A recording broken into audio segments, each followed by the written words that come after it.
Whitaker, step over here. I'm not doing this without a lawyer. This operation had been in the works for months.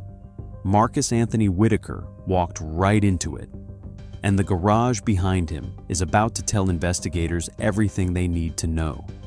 The packages you've been pulling off your route, 180 over 7 months. I said lawyer, that's it. That's all I'm saying. Apple, Bose, Lululemon, every brand box on the manifest is sitting in... 48 hours from this moment, Marcus Anthony Whitaker would be sitting in a Maricopa County holding cell, trying to explain to a public defender how 180 stolen packages ended up stacked floor to ceiling in his garage. The investigation that brought 3 deputies and an Amazon corporate investigator to his driveway had been running quietly for 41 days. Every GPS ping, every 14-second curbside stop, every Apple-branded box he had marked as delivered. All of it sitting in a spreadsheet on a server in Seattle. Before we go any further, here's what I want to know. When a stranger pulls up to your house in a Honda Pilot and drops a package on your porch, do you actually trust that it's the package you ordered? Or have you given up on that already? Drop your honest answer in the comments. And if you're not subscribed yet, the button's right there. We cover cases like this every week, the ones where the algorithm wins. Marcus Anthony Whitaker was born on March 14, 1990, at Banner Good Samaritan Medical Center in Central Phoenix. His father, Anthony Whitaker Sr., drove a delivery truck for a regional beverage distributor called Hensley Beverage Company, running cases of Budweiser to bars and convenience stores across the West Valley from 4 in the morning until 2 in the afternoon, 6 days a week. His mother, Yolanda Whitaker, worked as a medical billing clerk at a small cardiology practice on Thomas Road. The family lived in a modest stucco house in the Maryvale neighborhood. Orange tree in the front yard, chain link fence around the back. A basketball hoop bolted to the garage that Marcus's father had installed the weekend they moved in. Marcus was the middle of 3 children. His older sister, Danielle, was 4 years ahead of him in school. His younger brother, Trevon, came along when Marcus was 6. The household ran on routine. Dinner at 5:30, homework at the kitchen table, bedtime at 9. His father woke up at 3:45 every morning and was out the door by 4. Marcus would later tell investigators that the sound of his father's diesel truck starting up in the driveway was the soundtrack of his childhood. He was a quiet kid. Teachers at Cordova Primary School called him polite, focused when interested, struggles with sustained attention on non-preferred tasks. His 3rd grade report card noted that he shows strong aptitude for hands-on problem solving. His 5th grade teacher wrote that he works well independently but resists structured group activities. The pattern would persist. He graduated from Maryvale High School in 2008 with a 2.7 GPA, no extracurriculars, and no clear plan. The recession had just hit. His father's beverage routes were being consolidated. His mother's cardiology practice had cut her hours from 40 to 28. Marcus took a job stocking overnight at a Fry's Food and Drug on West Indian School Road for $9.25 an hour. He held that job for 14 months before being let go for excessive tardiness. What followed was a decade of what investigators would later describe in the pre-sentencing report as sustained underemployment. Marcus worked at a Jiffy Lube on 51st Avenue. He worked as a forklift operator at a refrigerated warehouse in Tolleson. He worked the overnight shift at a self-storage facility off the I-17. He drove for Lyft for 14 months and then for Uber for 9 months. He worked briefly as a delivery driver for a regional pizza chain. Every job paid between $11 and $17 an hour. Every job ended either because he quit or because his attendance dropped below the company's threshold. In 2018, he met a woman named Brianna Coles at a backyard cookout in Glendale. She was 24. She worked as a dental hygienist. They moved in together 6 months later, a one-bedroom apartment off 67th Avenue with a leaky kitchen faucet and a covered parking spot for the Honda Pilot Marcus had financed for $412 a month. In September of 2022, Brianna gave birth to their daughter, a girl they named Amara. Marcus was in the delivery room. He held his daughter for 43 minutes before the nurses came to take her for routine measurements. Co-workers and family members would later describe Marcus as transformed by Amara's birth, more present, more focused, more determined to provide. Brianna's mother told investigators that Marcus had cried in her kitchen 3 weeks after Amara was born, holding the baby against his shoulder and saying he was scared he wasn't going to be enough. 3 months later, the storage facility where Marcus worked overnights eliminated his position. The replacement was a remote camera monitoring system run out of a contractor's office in Mesa. He was given 2 weeks of severance and a recommendation letter. For 61 days, Marcus applied to 47 jobs. He got 6 interviews. He got 0 offers. The Honda Pilot payment was due. The rent was due. Amara was on formula that cost $38 a can and went through a can every 5 days. In February of 2023, on a recommendation from a guy he knew from the Lyft days, Marcus downloaded the Amazon Flex app. He passed the background check in 48 hours. He completed the orientation video on his phone in the apartment's kitchen at 1 in the morning, while Amara slept in the next room. The first delivery block he accepted was a 3-hour route out of the DPX-5 delivery station in Tolleson on a Thursday afternoon in late February. He earned $84.30. He came home, showed Brianna the deposit confirmation, and told her things were finally turning around. Amazon Flex was designed around a single radical premise: that ordinary people, in their own vehicles, on their own time, could deliver packages more efficiently than a traditional logistics fleet. The driver downloaded the app, passed a background check, attended a brief virtual orientation, and was activated as an independent contractor. From that point forward, the driver controlled almost every variable: what blocks to accept, what times to work, what route to drive, what music to play, what air conditioning setting to use in the brutal Phoenix summers when surface temperatures on the asphalt routinely exceeded 160 degrees. The Phoenix metro area runs 3 primary Amazon Flex stations: DPX-5 in Tolleson, DPX-3 in Goodyear, and a smaller satellite operation near Sky Harbor. On any given weekday, more than 1,400 Flex drivers report to these stations to pick up routes.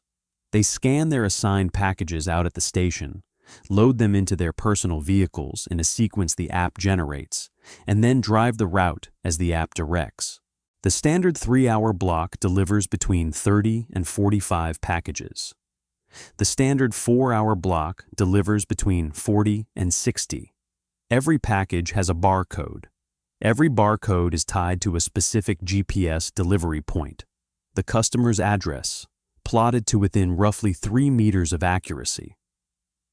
When the driver arrives at the delivery point, the app prompts them to take a photo of the package on the customer's porch and tap a button marked, "I delivered it." The system records the GPS coordinates at the moment of the tap, the timestamp, the photo, and the duration the vehicle was stopped. From that point on, the customer receives an automated notification. The package is marked as delivered. Amazon's responsibility transfers to the customer. If the customer disputes the delivery, Amazon's first response is to credit the customer for the missing item and absorb the loss. Refunds are routinely issued without further investigation because the cost of investigating each claim individually exceeds the cost of simply replacing the item. The trust gap was enormous. The driver was, in practical terms, the only witness to whether a package was actually delivered.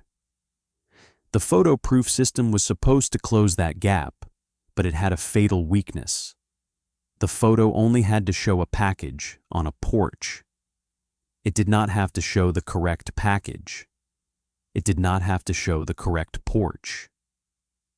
A driver who pulled to the curb, photographed any random Amazon box on any random porch, and tapped "I delivered it," would generate a delivery confirmation indistinguishable from a legitimate one, at least at first glance.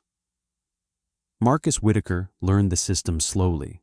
For the first 9 weeks, he ran his routes the way the app told him to. He delivered every package. He took every photo. He maintained a delivery completion rate of 98.7%. His acceptance rate sat at 94%. He earned on average between $640 and $720 a week. After fuel and vehicle maintenance, his actual take-home was closer to $490. It was not enough. The first stolen package was not premeditated. On May 11, 2023, at approximately 3 in the afternoon, Marcus pulled up to a house on East Coronado Road in Chandler. He scanned the package, a heavy box, longer than his forearm, the side stamped with a clean white Apple logo. He carried it to the porch. He took the photo. He tapped "I delivered it." And then, for reasons he would later struggle to explain even to himself, he picked the box back up, carried it to the Honda Pilot, and set it on the passenger floorboard. Nobody saw him. The street was empty. The afternoon was 104 degrees. The next package on his manifest was 11 minutes away. At home that night, he opened the box in the garage after Brianna and Amara had gone to bed. Inside was a 13-inch MacBook Pro. Retail price $1,499. He sold it on Facebook Marketplace 4 days later for $960 in cash. The buyer was a college student from Arizona State who met him in the parking lot of Abasha's supermarket in Tempe. The student did not ask for a receipt. Marcus did not offer one. The transaction took less than 2 minutes. $960, more than 2 full weeks of net earnings, after expenses, for a job that had taken him 14 seconds. The second package came 8 days later. A Bose soundbar. He sold it for $320 to a man who met him at a Circle K parking lot at 9 at night. The third was a Lululemon shipment. 4 pairs of leggings, 2 jackets, a yoga mat, that he sold piecemeal on OfferUp over the course of a week for a combined $470. By week 4 of the operation, Marcus had developed a method. He kept it deliberate. He kept it controlled. He kept it sustainable. The rules he set for himself were specific. He would only steal 1 package per route. He would only steal high-value, high-resale items. Apple, Bose, Sony, Lululemon, Dyson, certain Nike releases. He would identify the targets the moment he loaded the Pilot at the flex station, sorting them mentally into the back row so he could find them quickly. He would deliver every other package on the route legitimately. He would maintain his delivery completion rate above 98%. He would maintain his customer rating above 4.8 stars. He would do nothing to invite scrutiny. The stolen package itself was handled with the same precision. He would pull up to the customer's address. He would idle at the curb. He would open the Flex app. He would tap through the delivery confirmation flow. Scan, photograph the box held against the dashboard with the customer's house in the background. Tap, "I delivered it." The whole sequence took between 14 and 20 seconds, 14 seconds. A real delivery took between 40 and 90 seconds. Park. Exit the vehicle. Walk to the porch. Place the package. Photograph it on the porch. Tap. Walk back. Re-enter the vehicle. The system had been designed with that timing baked in. Marcus did not know about the timing data. He thought the app only recorded the GPS coordinates at the moment of the tap. He was wrong. The Flex app recorded the vehicle's location continuously in 15-second intervals for the duration of the delivery block. Every dwell time at every delivery point was logged. Every speed change, every idle period, all of it was streamed back to a server farm in Northern Virginia and stored indefinitely. Month 1 of the active scheme, May into June 2023, generated approximately $4,200 in resale revenue across 17 stolen packages. Month 2 generated $5,800. Month 3, $8,100. Month 4 crossed $12,000. By month 5, Marcus was averaging 8 stolen packages per week, generating between $14,000 and $17,000 a month in cash resale income on top of his legitimate Flex earnings. He rented a second storage unit at the same facility where he had once worked overnights. He bought a second iPhone on a prepaid plan and used it exclusively for managing his Facebook Marketplace and OfferUp accounts, which he had spread across 4 separate aliases: Marcus W., Tony from Phoenix, AZ Tech Resale, and Desert Deals 480. Each account had its own email, its own phone number, its own bank verification. He started paying for things in cash. He paid off the Honda Pilot in a single $11,400 money order in August. He bought Brianna a new MacBook for her birthday. He bought Amara a custom-built nursery dresser from a woodworker in Scottsdale. He told Brianna he was getting extra blocks. He told her his customer ratings were unlocking premium routes. He told her the work was paying off. The garage was the problem. The garage was always the problem. By month 6, the stolen packages were arriving faster than Marcus could resell them. He moved through the high-velocity items quickly: phones, AirPods, smartwatches, but the larger items piled up: soundbars, standing desks, espresso machines. A Peloton bike he had taken on impulse in August and could not find a local buyer for. A Theragun massage unit still in its retail packaging from late September. He stacked the boxes against the back wall first, then against the side wall, then in the middle. By October, the garage door no longer fit a single vehicle. Brianna asked him what was going on. He told her it was inventory from a side hustle, buying liquidation pallets, reselling them online. She did not press. She had a 15-month-old and a 40-hour work week and limited bandwidth for asking follow-up questions about a husband who was, finally, paying every bill on time. Quick check-in. Stories like this don't get the attention they deserve because the victims are scattered.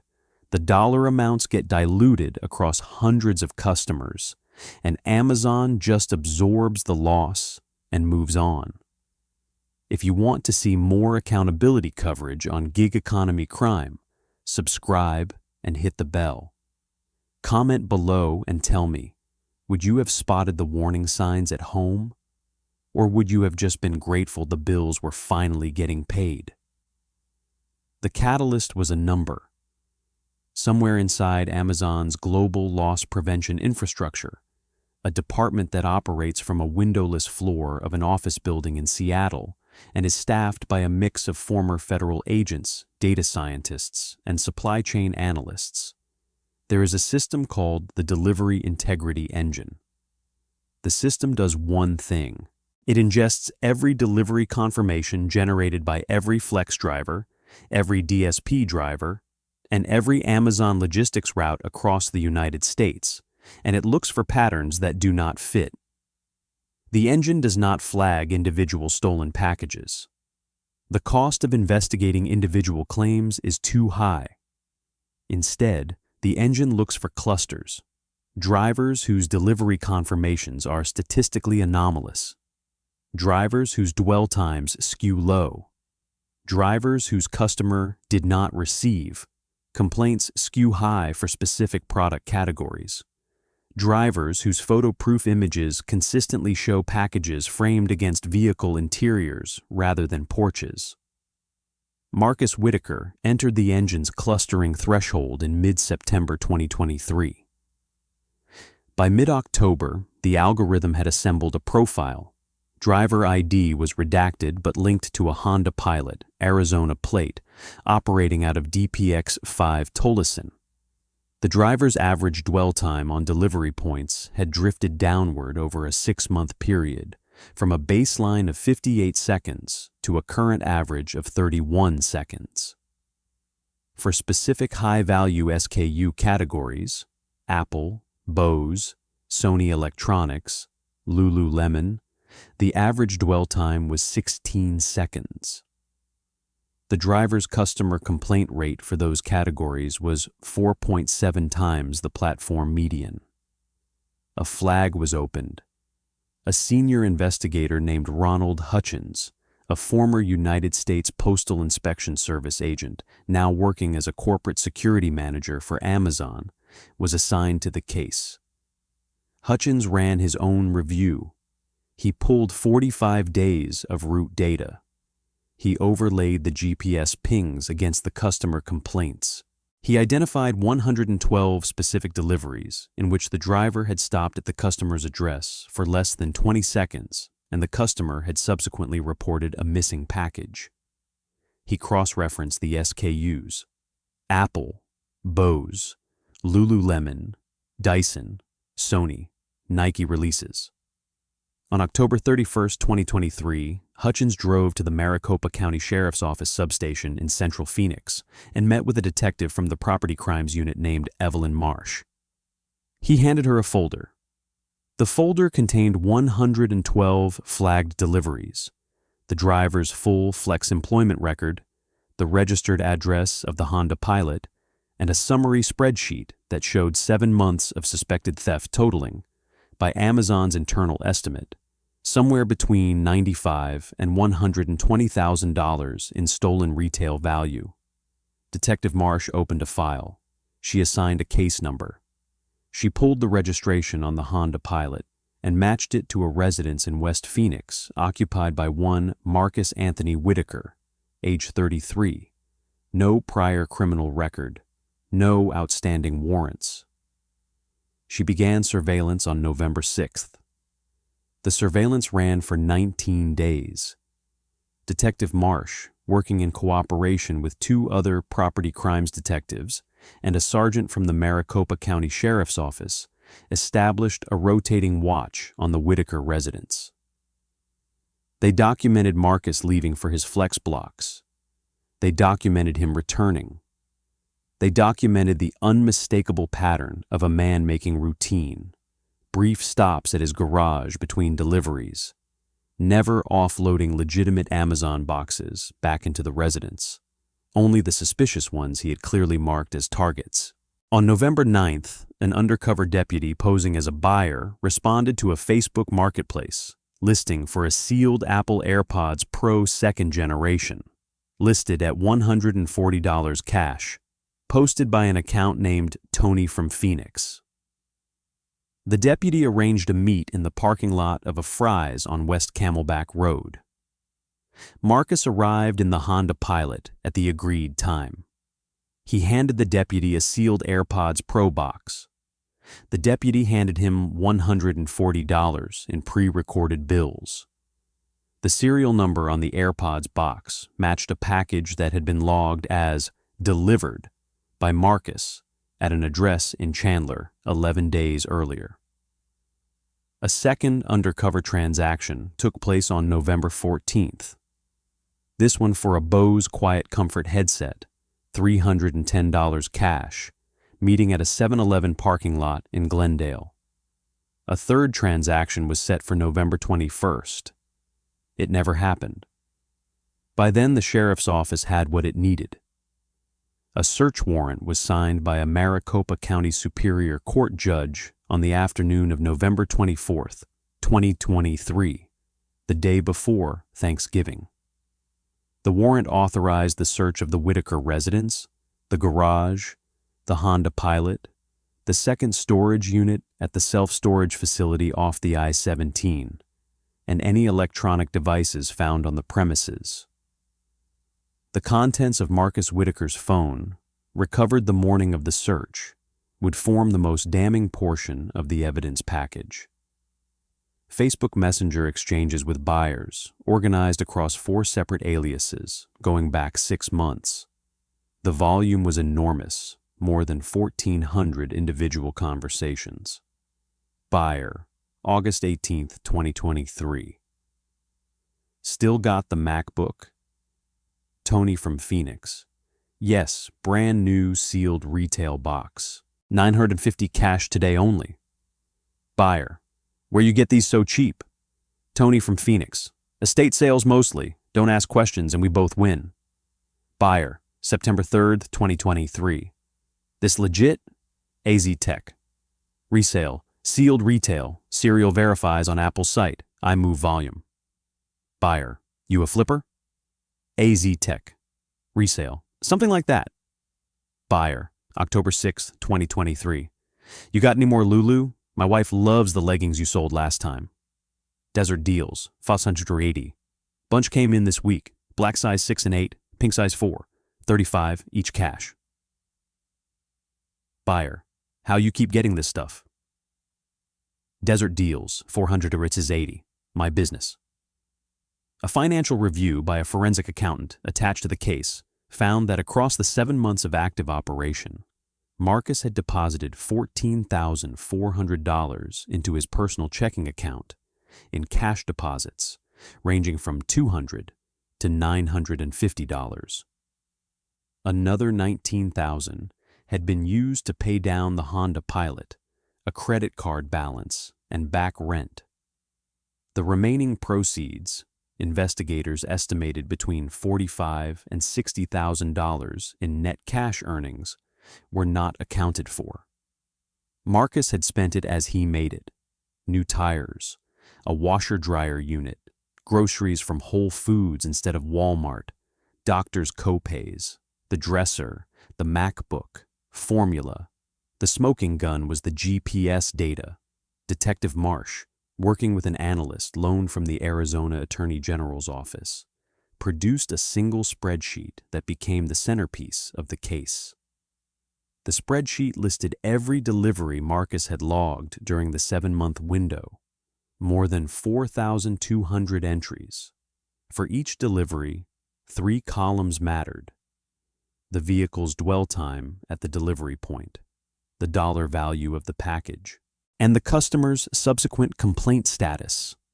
The pattern was undeniable. For low-value packages, books, household consumables, generic brown box items, the dwell time averaged 46 seconds, and the complaint rate was below 0.5%. For high-value flagged categories, the dwell time averaged 17 seconds, and the complaint rate was 19%. The algorithm had found him. The math could not be argued with. The knock on the garage side door came at 7:14 a.m. on Monday, November 27th, 2023. Marcus had just gotten home from an early morning flex block, a 4:30 a.m. departure out of DPX5 that had ended at 6:50. He was still wearing the navy flex vest. He was holding a paper cup of coffee from a quick trip on West Indian School Road. The Honda Pilot was parked in the driveway with the cargo area empty. He had unloaded the last 3 stolen items, 2 Sony PlayStation 5 consoles, and a Dyson V15, into the garage 12 minutes earlier. The garage at that moment contained, by later inventory, 147 undelivered Amazon packages, stacked against 3 of the 4 walls. ranging in size from envelope-sized Lululemon shipments to a full-size Peloton bike still in its shipping crate. Detective Evelyn Marsh stood at the garage side door with 3 uniformed deputies behind her, and Amazon corporate investigator Ronald Hutchins 15 feet back in the driveway. She held the signed warrant in her left hand and her badge in her right. Marcus opened the door. Detective Marsh. Marcus Whitaker? Marcus. Yeah, what's this about? Detective Marsh. I'm Detective Evelyn Marsh, Maricopa County Sheriff's Office. I have a search warrant for this residence, the garage, your vehicle, and a storage unit you maintain at Desert Vault Self-Storage on North 27th Avenue. Can you step outside, please? Marcus did not move. His right hand was still holding the coffee. His left hand was on the door frame. From where Detective Marsh stood, she could see directly into the garage behind him. The wall of stacked boxes was visible from the driveway. Marcus. I want to see the warrant. Marsh handed it to him. He set the coffee on a workbench and read the first page. His face did not change. His shoulders dropped by a fraction of an inch. Marcus. This is about Flex. Detective Marsh. This is about a number of things. Are these all Amazon packages? Marcus. I want a lawyer. Detective Marsh. That's your right. Are you the only person who has access to this garage? Marcus. I want a lawyer. Detective Marsh.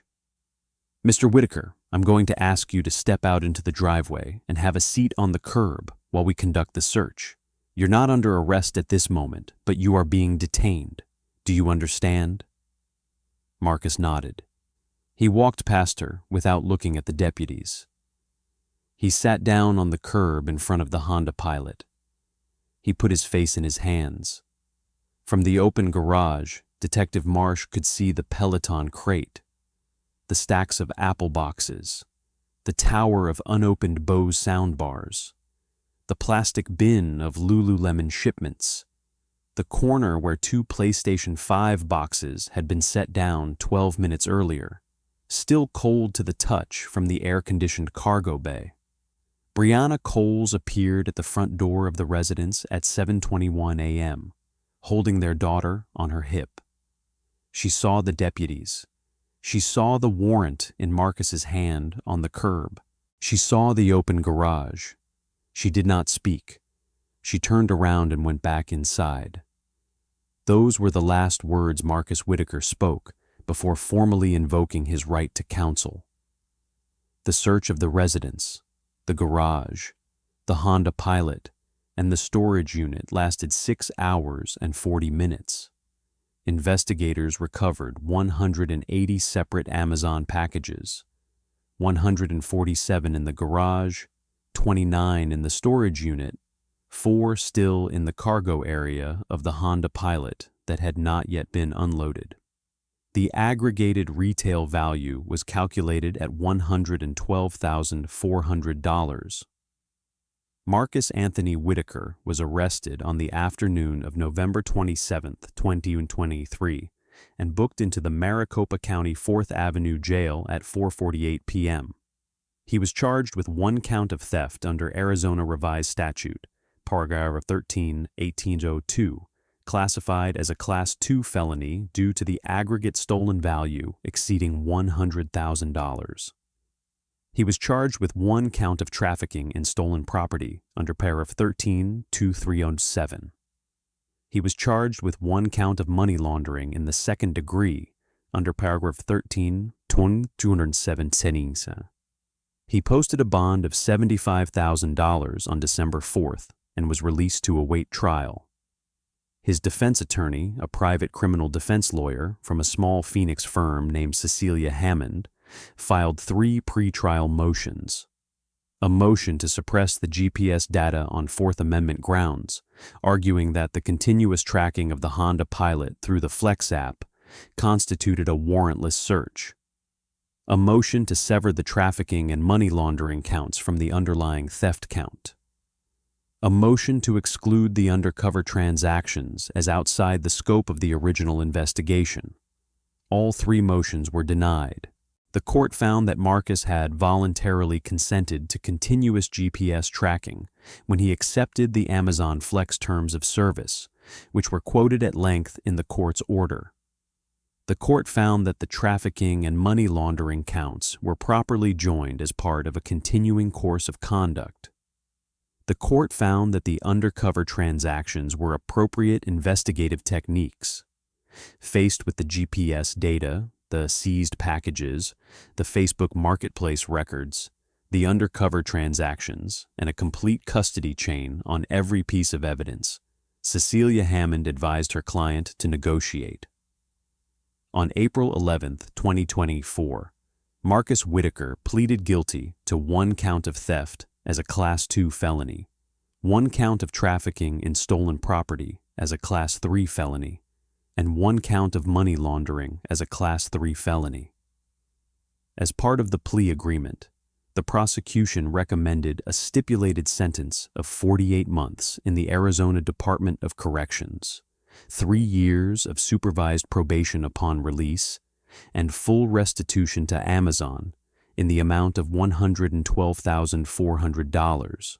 Sentencing took place on May 30, 2024, before Maricopa County Superior Court Judge Lawrence Whitfield. The hearing lasted 94 minutes. The prosecution called no witnesses. Cecilia Hammond presented 2 character witnesses, Marcus's mother Yolanda and a former co-worker from the storage facility who described Marcus as a guy who would never take from anybody until he had a kid. Brianna Coles read a written statement to the court. She did not look at Marcus while she read it. I trusted the man I built a family with. I did not ask the questions I should have asked. When the bills started getting paid, I told myself it was because he was finally getting the breaks he deserved. I was wrong.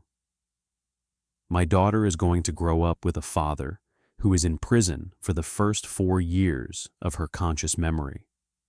She will not remember a time before this. That is what he chose for her, not for himself, for her.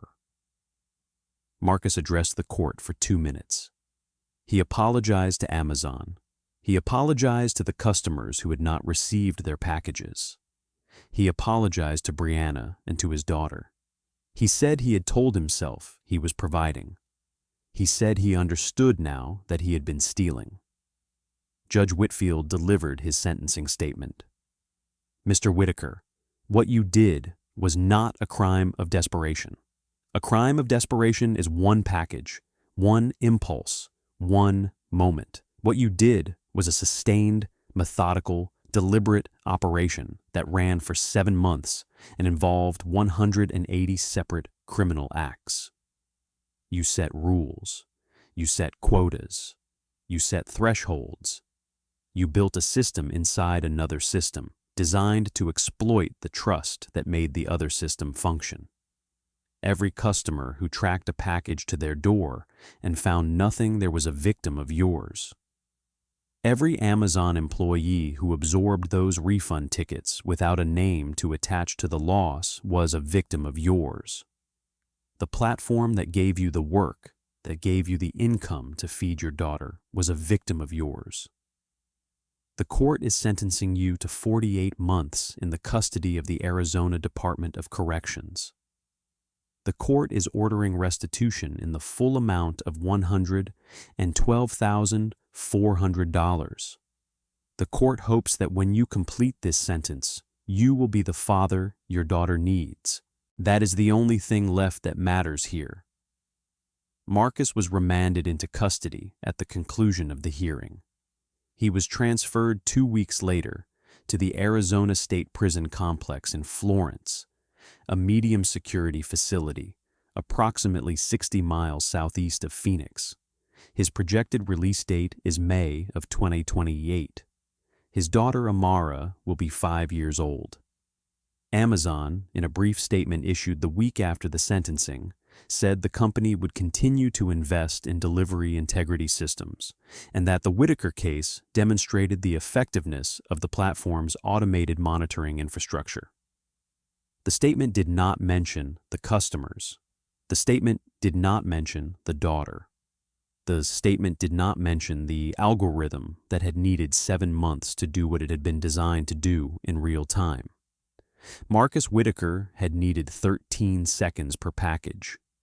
The algorithm had needed 7 months. In the end, the math caught up with him. The math always catches up. This case was calculated. But the case on the right-hand side is even more chilling. A different kind of trust and a different kind of betrayal. Click it now.